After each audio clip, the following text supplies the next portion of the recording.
कर्पूरे गौरम करुणावतारम संसार सारम भुजगेन्द्रहारम सदा वसंतम हृदयारविंदे भवं भवानी सहितं नमामि। दक्ष यज्ञ का समाचार पा सती का शिव से वहां चलने के लिए अनुरोध। दक्ष के शिवद्रोह को जानकर भगवान शिव की आज्ञा से देवी सती का पिता के यज्ञ मंडप की ओर शिवगणों के साथ प्रस्थान। ब्रह्मा जी कहते हैं, हे नारद, जब देवऋषि गण बड़े उत्साह और हर्ष के साथ दक्ष के यज्ञ में जा रहे थे, उसी समय दक्ष कन्या देवी सती गंधमादन पर्वत पर चंदोवे से युक्त धारागृह में सखियों से घिरी हुई भांति भांति की उत्तम क्रीड़ाएं कर रही थी। प्रसन्नता पूर्वक क्रीड़ा में लगी हुई देवी सती ने उस समय रोहिणी के साथ दक्ष यज्ञ में जाते हुए चंद्रमा को देखा। देखकर वे अपनी हितकारिणी प्राण प्यारी श्रेष्ठ सखी विजया से बोली, मेरी सखियों में श्रेष्ठ प्राण प्रिय विजय, जल्दी जाकर पूछ तो आ, ये चंद्रदेव रोहिणी के साथ कहाँ जा रहे हैं। सती के इस प्रकार आज्ञा देने पर विजया तुरंत उनके पास गई और उसने यथोचित शिष्टाचार के साथ पूछा, हे चंद्रदेव, आप कहाँ जा रहे हैं। विजया का यह प्रश्न सुनकर चंद्रदेव ने अपनी यात्रा को उद्देश्य आदर पूर्वक बताया। दक्ष के यहाँ होने वाले यज्ञोत्सव आदि का सारा वृतांत कहा। वह सब सुनकर विजया बड़ी उतावली के साथ देवी के पास आई और चंद्रमा ने जो कुछ कहा था वह सब उसे कह सुनाया। उसे सुनकर कालिका सती देवी को बड़ा विस्मय हुआ। अपने यहाँ सूचना न मिलने का क्या कारण है, यह बहुत सोचने विचारने पर भी उसे समझ में नहीं आया। तब उन्होंने पार्षदों से घिरे अपने स्वामी भगवान शिव के पास आकर भगवान शंकर से पूछा।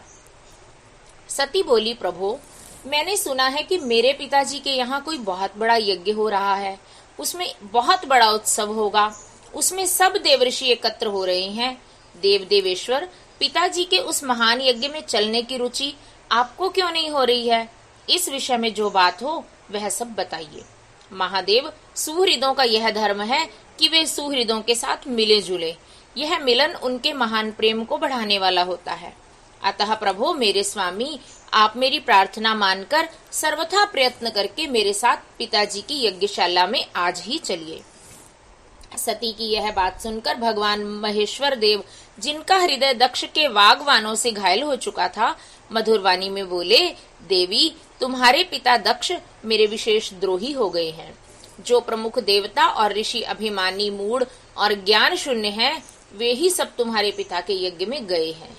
जो लोग बिना बुलाए दूसरे के घर जाते हैं, वे वहां अनादर पाते हैं, जो मृत्यु से भी बढ़कर कष्टदायक है। अतः प्रिय, तुमको और मुझको तो विशेष रूप से दक्ष के यज्ञ में नहीं जाना चाहिए, क्योंकि वहां हमें बुलाया नहीं गया है। यह मैंने सच्ची बात कही है। महात्मा महेश्वर के ऐसा कहने पर सती रोष पूर्वक बोली, शंभो, आप सबके ईश्वर हैं। जिनके जाने से यज्ञ सफल होता है, उन्हीं आपको मेरे दुष्ट पिता ने इस समय आमंत्रित नहीं किया है। प्रभु, उस दुरात्मा का अभिप्राय क्या है, वह सब मैं जानना चाहती हूँ। साथ ही वहां आए हुए संपूर्ण दुरात्मा देवऋषियों के मनोभावों का भी मैं पता लगाना चाहती हूँ।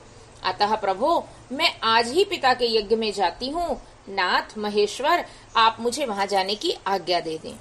देवी सती के ऐसा कहने पर सर्वज्ञ, सर्वद्रष्टा, सृष्टिकर्ता एवं कल्याण स्वरूप साक्षात भगवान रुद्र उनसे इस प्रकार बोले।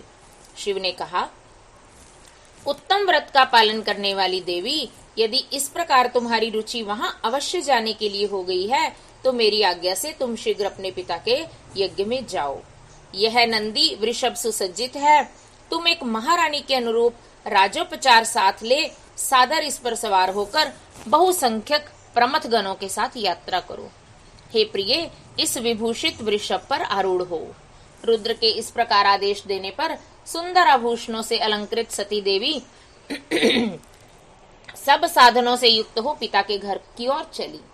परमात्मा शिव ने उन्हें सुंदर वस्त्र, आभूषण, तथा परम उज्ज्वल छत्र चामर आदि महाराजोचित उपचार दिए। भगवान शिव की आज्ञा से 60,000 रुद्रगण बड़ी प्रसन्नता और महान उत्साह के साथ कौतूहल पूर्वक सती के साथ गए। उस समय वहां यज्ञ के लिए यात्रा करते समय सब और महान उत्सव होने लगा। महादेव जी के गणों ने शिव प्रिया सती के लिए बड़ा भारी उत्सव रचाया। वे सभी गण कौतूहल पूर्ण कार्य करने तथा सती और शिव के यश को गाने लगे। शिव के प्रिय और महान वीर प्रमथगण प्रसन्नता पूर्वक उछलते कूदते चल रहे थे। जगदम्बा के यात्रा काल में सब प्रकार से बड़ी शोभा हो रही थी। उस समय जो सुखद जय जयकार आदि का शब्द प्रकट हुआ, उससे तीनों लोग गूंज उठे। ओम नमः शिवाय। यज्ञशाला में शिव का भाग न देखकर सती के रोषपूर्ण वचन, दक्ष द्वारा शिव की निंदा सुन दक्ष तथा देवताओं को धिक्कार फटकार कर सती द्वारा अपने प्राण त्याग का निश्चय। ब्रह्मा जी कहते हैं, हे नारद, दक्ष कन्या सती उस स्थान पर गई जहां वह महान प्रकाश से युक्त यज्ञ हो रहा था। वहां देवता, असुर और मुनीन्द्र आदि के द्वारा कौतूहल पूर्ण कार्य हो रहे थे। सती ने वहां अपने पिता के भवन को नाना प्रकार की आश्चर्यजनक वस्तुओं से संपन्न, उत्तम प्रभा से परिपूर्ण, मनोहर तथा देवताओं और ऋषियों के समुदाय से भरा हुआ देखा। देवी सती भवन के द्वार पर जाकर खड़ी हुई और अपने वाहन नंदी से उतरकर अकेली ही शीघ्रता पूर्वक यज्ञशाला के भीतर चली गई। सती को आई देख उनकी यशस्विनी माता असिकनी, वारिनी ने और बहनों ने उनका यथोचित आदर सत्कार किया, परंतु दक्ष ने उन्हें देखकर भी कुछ आदर नहीं दिया तथा उन्हीं के भय से, शिव की माया से मोहित हो दूसरे लोग भी उनके प्रति आदर का भाव न दिखा सके। उन्हें सब लोगों के द्वारा तिरस्कार प्राप्त होने से सती देवी को बड़ा विस्मय हुआ, तो भी उन्होंने अपने माता पिता के चरणों में मस्तक झुकाया। उस यज्ञ में सती ने विष्णु आदि देवताओं के भाग देखे, परंतु शंभु का भाग उन्हें कहीं नहीं दिखाई दिया। तब सती ने दुस्सह क्रोध प्रकट किया। वे अपमानित होने पर भी रोष से भरकर सब लोगों की ओर क्रूर दृष्टि से देखती और दक्ष को जलाती हुई सी बोली। सती ने कहा, प्रजापते, आपने परम मंगलकारी भगवान शिव को इस यज्ञ में क्यों नहीं बुलाया, जिनके द्वारा यह संपूर्ण चराचर जगत पवित्र होता है, जो स्वयं ही यज्ञ वेताओं में श्रेष्ठ, यज्ञ के अंग, यज्ञ की दक्षिणा और यज्ञ करता यजमान है। उन भगवान शिव के बिना यज्ञ की सिद्धि कैसे हो सकती है? अहो, जिनके स्मरण करने मात्र से सब कुछ पवित्र हो जाता है, उन्हीं के बिना किया हुआ यह सारा यज्ञ अपवित्र हो जाएगा। द्रव्य, मंत्र आदि, हव्य और कव्य, ये सब जिनके स्वरूप हैं, उन्हीं भगवान शिव के बिना इस यज्ञ का आरंभ कैसे किया गया? क्या आपने भगवान शिव को सामान्य देवता समझकर उनका अनादर किया है? आज आपकी बुद्धि भ्रष्ट हो गई है, इसलिए आप पिता होकर भी मुझे अधम जच रहे हैं। अरे, ये विष्णु और ब्रह्मा आदि देवता तथा मुनि अपने प्रभु भगवान शिव के आए बिना इस यज्ञ में कैसे चले आए? ऐसा कहने के बाद शिव रूपा परमेश्वरी सती ने भगवान विष्णु, ब्रह्मा, इंद्र आदि सब देवताओं को तथा समस्त ऋषियों को बड़े कड़े शब्दों में फटकारा। ब्रह्मा जी कहते हैं, नारद, इस प्रकार क्रोध से भरी हुई जगदम्बा सती ने वहां व्यथित हृदय से अनेक प्रकार की बातें कही। श्री विष्णु आदि समस्त देवता और मुनि जो वहां उपस्थित थे, सती की बात सुनकर चुप रह गए।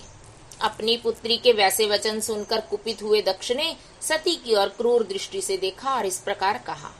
दक्ष बोले, भद्रे, तुम्हारे बहुत कहने से क्या लाभ? इस समय यहाँ तुम्हारा कोई काम नहीं है। तुम जाओ या ठहरो, यह तुम्हारी इच्छा पर निर्भर है। तुम यहाँ आई ही क्यों? समस्त विद्वान जानते हैं कि तुम्हारे पति शिव अमंगल रूप हैं। वे कुलीन भी नहीं हैं, वेद से बहिष्कृत हैं और भूतों, प्रेतों तथा पिशाचों के स्वामी हैं। वे बहुत ही कुवेश धारण किए रहते हैं, इसलिए रुद्र को इस यज्ञ में के लिए नहीं बुलाया गया है। बेटी, मैं रुद्र को अच्छी तरह से जानता हूँ, अतः जानबूझकर ही मैंने देव ऋषियों की सभा में उनको आमंत्रित नहीं किया है। रुद्र को शास्त्र के अर्थ का ज्ञान नहीं है, वे उद्दंड और दुरात्मा हैं। मुझ मूढ़ पापी ने ब्रह्मा जी के कहने से उनके साथ तुम्हारा विवाह कर दिया था। अतः शुचि स्मिते, तुम क्रोध को छोड़कर स्वस्थ शांत हो जाओ। इस यज्ञ में तुम आ ही गई तो स्वयं अपना भाग या दहेज ग्रहण करो। दक्ष के ऐसा कहने पर उनकी त्रिभुवन पूजिता पुत्री सती ने शिव की निंदा करने वाले अपने पति की ओर जब दृष्टिपात किया तब उनका रोष और भी बढ़ गया। वे मन ही मन सोचने लगी, अब मैं शंकर जी के पास कैसे जाऊंगी। यदि शंकर जी के दर्शन की इच्छा से वहां गई और उन्होंने यहाँ का समाचार पूछा तो मैं उन्हें क्या उत्तर दूंगी। तदनंतर तीनों लोकों की जननी सती रोषावेश से युक्त हो लंबी सांस खींचती हुई अपने दुष्ट हृदय पिता दक्ष से बोली। सती ने कहा, जो महादेव जी की निंदा करता है अथवा जो उनकी होती हुई निंदा को सुनता है वे दोनों तब तक नरक में पड़े रहते हैं जब तक चंद्रमा और सूर्य विद्यमान है। अतः तात मैं अपने इस शरीर को त्याग दूंगी, जलती आग में प्रवेश कर जाऊंगी। अपने स्वामी का अनादर सुनकर अब मुझे अपने इस जीवन की रक्षा से क्या प्रयोजन।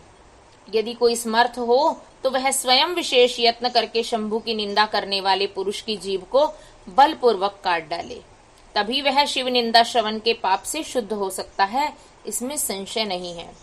यदि कुछ कर सकने में असमर्थ हो तो बुद्धिमान पुरुष को चाहिए कि वह दोनों कान बंद करके वहां से निकल जाए, इससे वह शुद्ध ही रहता है, दोष का भागी नहीं होता, ऐसा श्रेष्ठ विद्वान कहते हैं।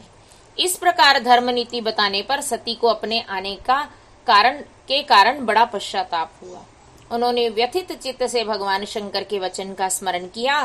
फिर सती अत्यंत कुपित हो दक्ष से, उन विष्णु आदि समस्त देवताओं से तथा मुनियों से भी निडर होकर बोली।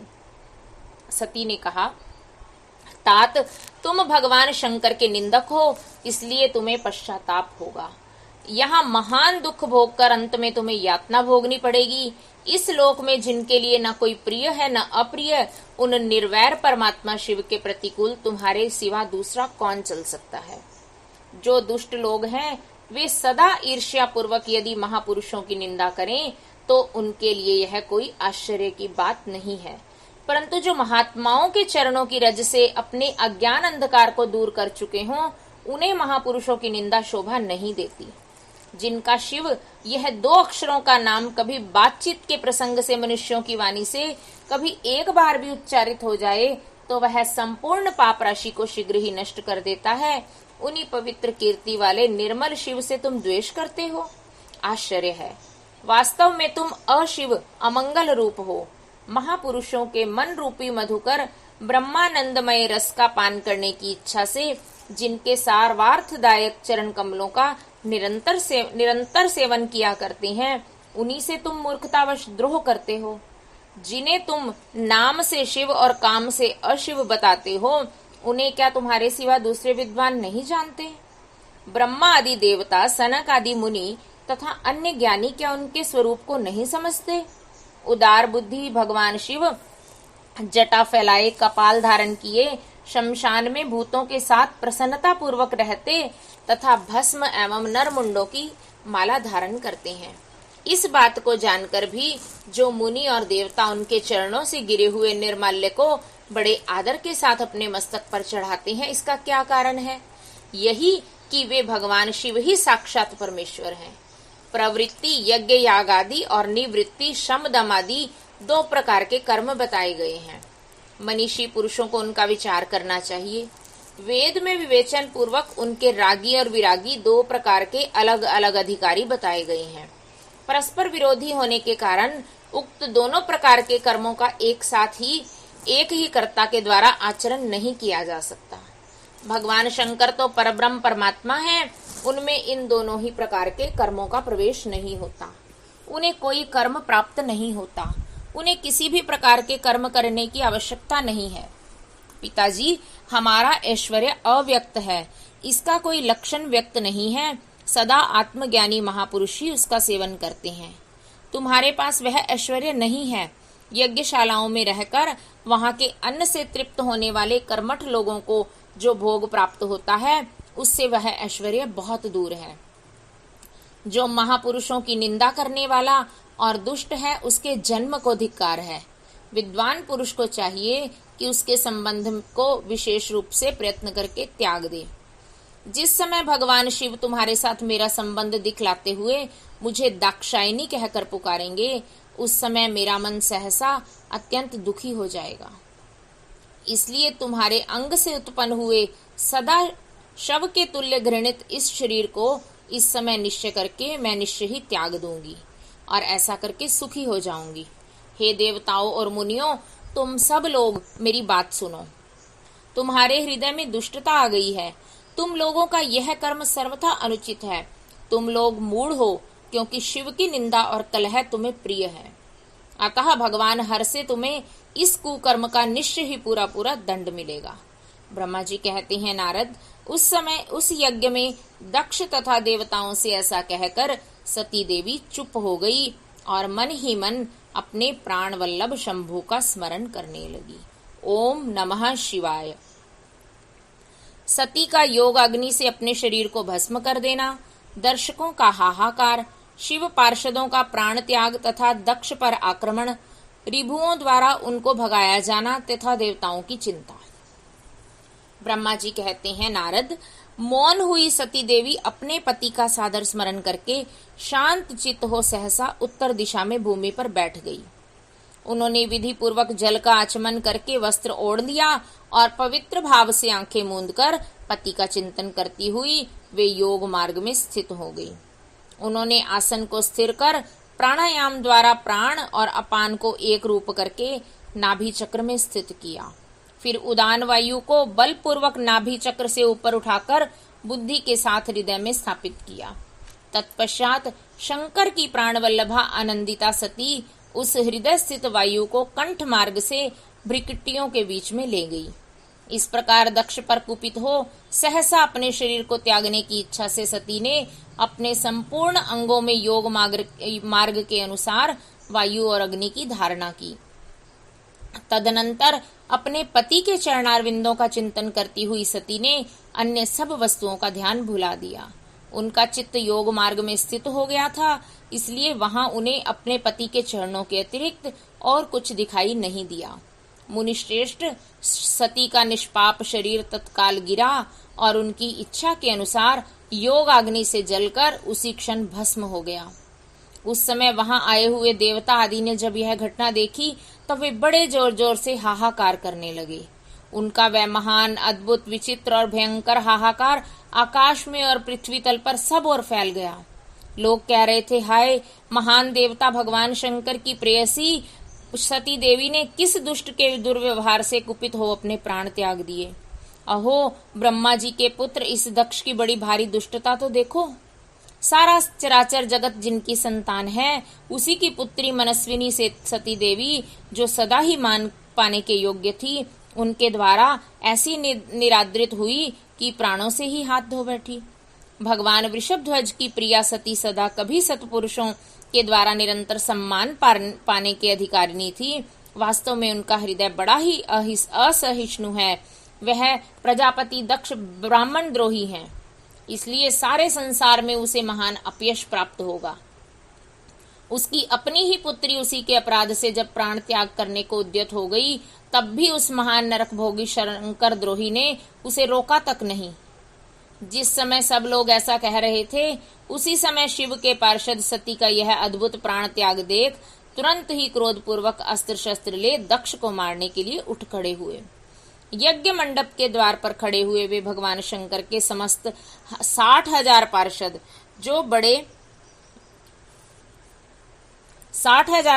जो बड़े भारी बलवान थे, अत्यंत रोष से भर गए और हमें धिक्कार है ऐसा कहते हुए भगवान शंकर के गणों से कि वे भी सभी वीर यूथपति बारंबार उच्च स्वर से हाहाकार करने लगे।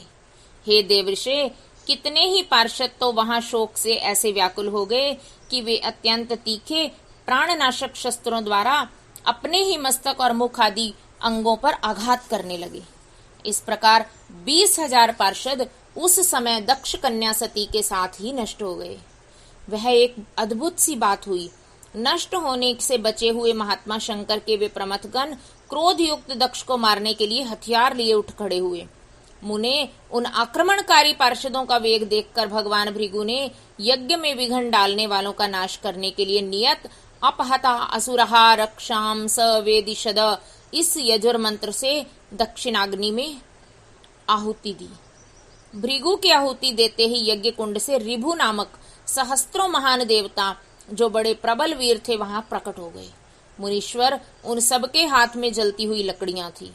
उनके साथ प्रमथ गणों का अत्यंत विकट युद्ध हुआ जो सुनने वालों के भी रोंगटे खड़े कर देने वाला था।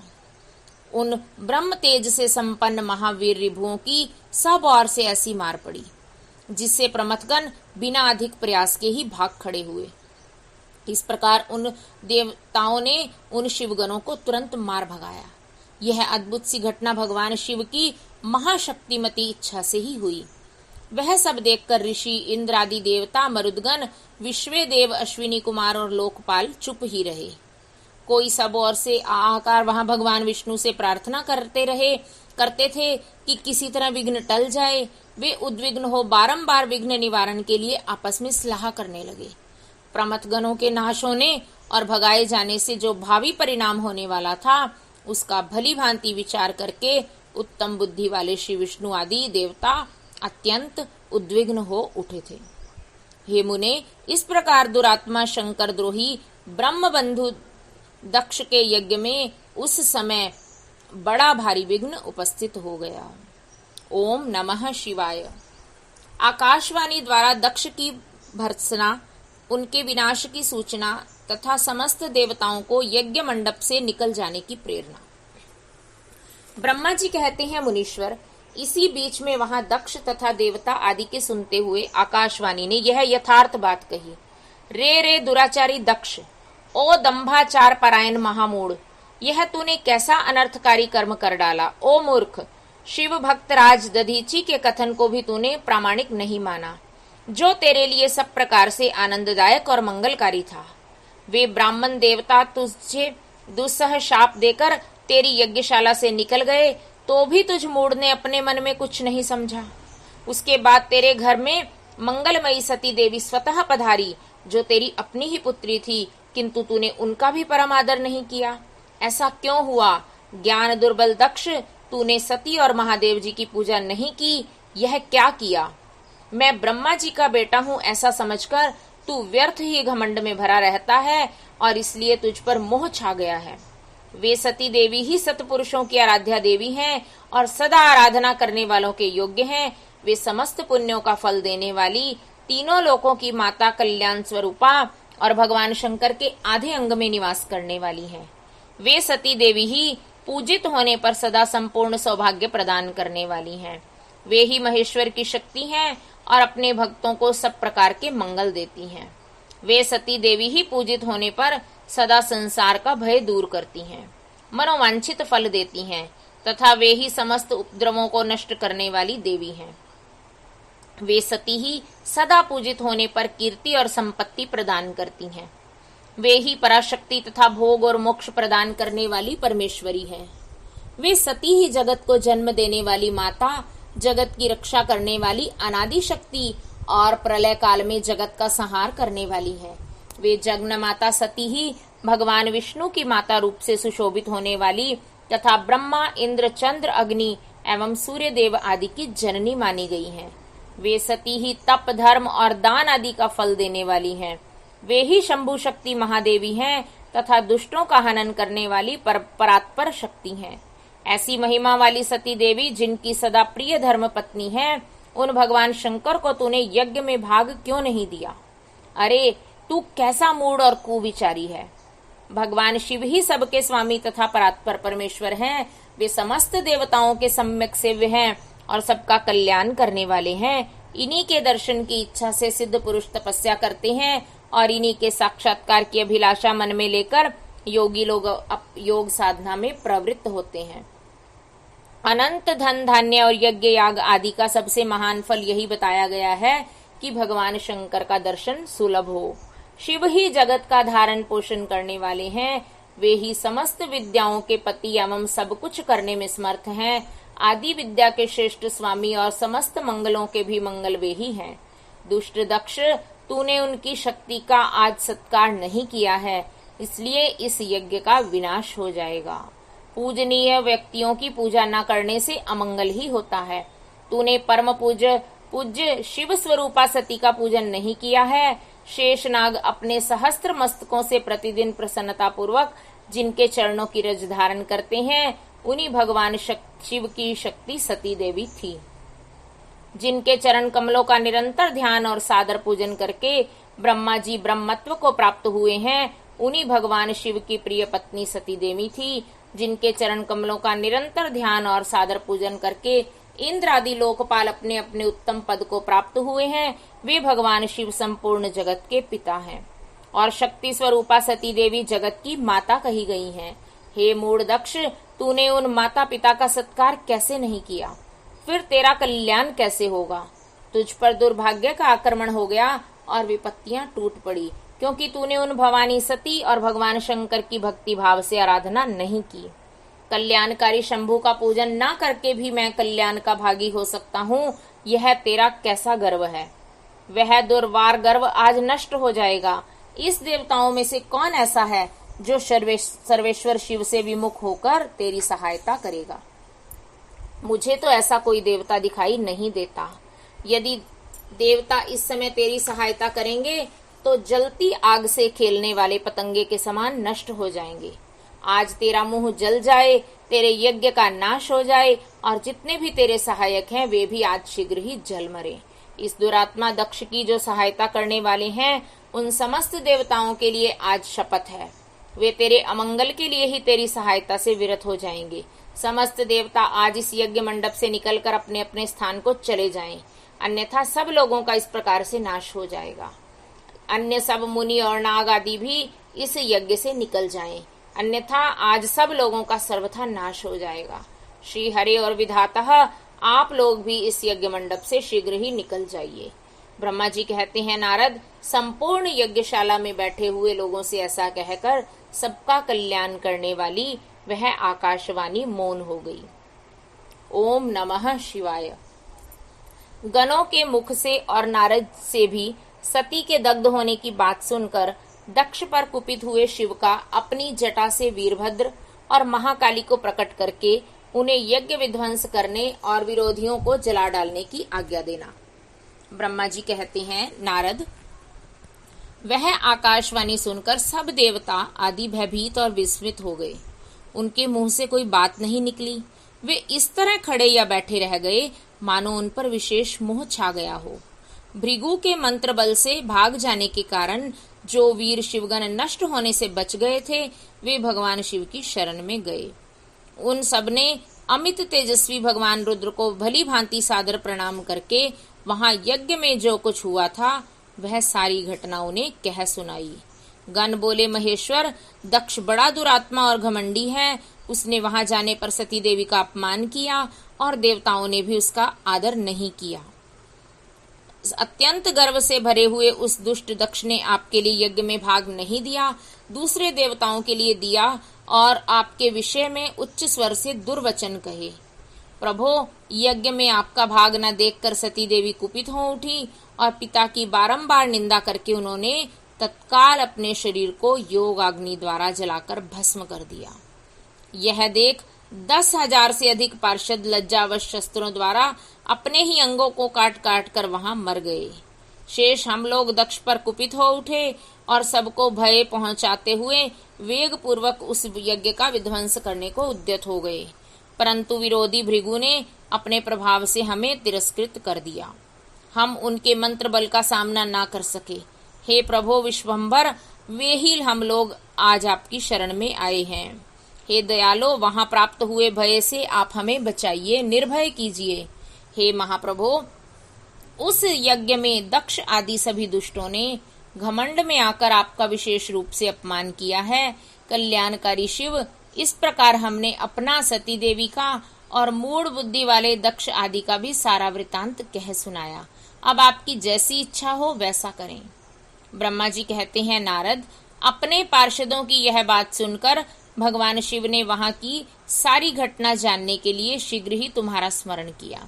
देवऋषि, तुम दिव्य दृष्टि से संपन्न हो, अतः भगवान के स्मरण करने पर वहां तुम तुरंत आ पहुंचे और शंकर जी को भक्ति पूर्वक प्रणाम करके खड़े होकर हो गए।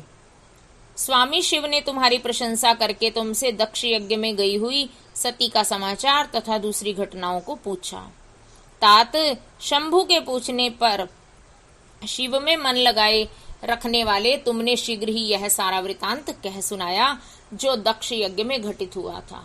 मुने, तुम्हारे मुख से निकली हुई बात सुनकर उस समय महान रौद्र पराक्रम से संपन्न सर्वेश्वर रुद्र ने तुरंत ही बड़ा भारी क्रोध प्रकट किया। लोक संहारकारी रुद्र ने अपने सिर से एक जटा उखाड़ डाली और उसे रोषपूर्वक उस पर्वत के ऊपर दे मारा।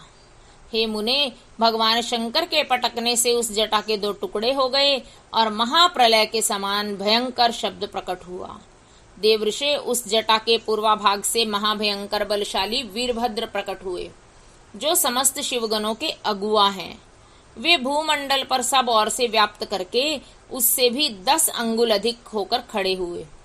वे देखने में प्रलयाग्नि के समान जान पड़ते थे। उनका शरीर बहुत भी ऊंचा था। वे 1000 भुजाओं से युक्त थे। उन सर्वसमर्थ महारुद्र के क्रोध पूर्वक प्रकट हुए निश्वास से 100 प्रकार के ज्वर और 13 प्रकार के सन्निपात रोग पैदा हो गए। तात, उस जटा के दूसरे भाग से महाकाली उत्पन्न हुई, जो बड़ी भयंकर दिखाई देती थी। वे करोड़ों भूतों से घिरी हुई थी। जो ज्वर पैदा हुए वे सब के सब शरीरधारी, क्रूर और समस्त लोगों के लिए भयंकर थे। वे अपने तेज से प्रज्वलित हो सब और दाह उत्पन्न करते हुए से प्रतीत होते थे। वीरभद्र बातचीत करने में बड़े कुशल थे। उन्होंने दोनों हाथ जोड़कर परमेश्वर शिव को प्रणाम करके कहा। वीरभद्र बोले, महारुद्र, सोम, सूर्य और अग्नि को 3 रूपों में 3 नेत्रों के रूप में धारण करने वाले प्रभु, शीघ्र आज्ञा कीजिए। मुझे इस समय कौन सा कार्य करना होगा? ईशान, क्या मुझे आधे ही क्षण में सारे समुद्रों को सुखा देना है या इतने ही समय में संपूर्ण पर्वतों को पीस डालना है? मैं एक ही क्षण में ब्रह्मांड को भस्म कर डालूं या समस्त देवताओं और मुनीश्वरों को जलाकर राख कर दूं? शंकर, ईशान, क्या मैं समस्त लोकों को उलट पुलट दूं या संपूर्ण प्राणियों का विनाश कर डालूं? हे महेश्वर, आपकी कृपा से कहीं कोई भी ऐसा कार्य नहीं है जिसे मैं ना कर सकूं। पराक्रम के द्वारा मेरी समानता करने वाला वीर ना पहले कभी हुआ है और ना आगे होगा। शंकर, आप किसी तिनके को भेज दें तो वह भी बिना किसी यत्न के क्षण भर में बड़े से बड़ा कार्य सिद्ध कर सकता है, इसमें संशय नहीं है। हे प्रभु, यद्यपि आपकी लीला मात्र से सारा कार्य सिद्ध हो जाता है, तथापि जो मुझे भेजा जा रहा है यह मुझ पर आपका अनुग्रह ही है। हे शंभो, मुझ में भी जो ऐसी शक्ति है वह आपकी कृपा से ही प्राप्त हुई है। शंकर, आपकी कृपा के बिना किसी में भी कोई शक्ति को नहीं पा सकता। वास्तव में आपकी आज्ञा के बिना कोई तिनके आदि को भी हिलाने में समर्थ नहीं है, यह निस्संदेह कहा जा सकता है। हे महादेव, मैं आपके चरणों में बारंबार प्रणाम करता हूँ। आप अपने अभिष्ट कार्य की सिद्धि के लिए आज मुझे शीघ्र भेजिए। शंभो, मेरे दाहिने अंग बार बार फड़क रहे हैं, इससे मुझे सूचित होता है कि मेरी विजय अवश्य होगी। अतः प्रभो, मुझे भेजिए। हे शंकर, आज मुझे कोई अभूतपूर्व एवं विशेष हर्ष तथा उत्साह का अनुभव हो रहा है। मेरा चित्त आपके चरण कमल में लगा हुआ है, अतः पग पग पर मेरे लिए शुभ परिणाम का विस्तार होगा। हे शंभो, आप शुभ के आधार हैं। जिसकी आप में सुदृढ़ भक्ति है उसी को सदा विजय प्राप्त होती है और उसी का दिनों दिन शुभ होता है।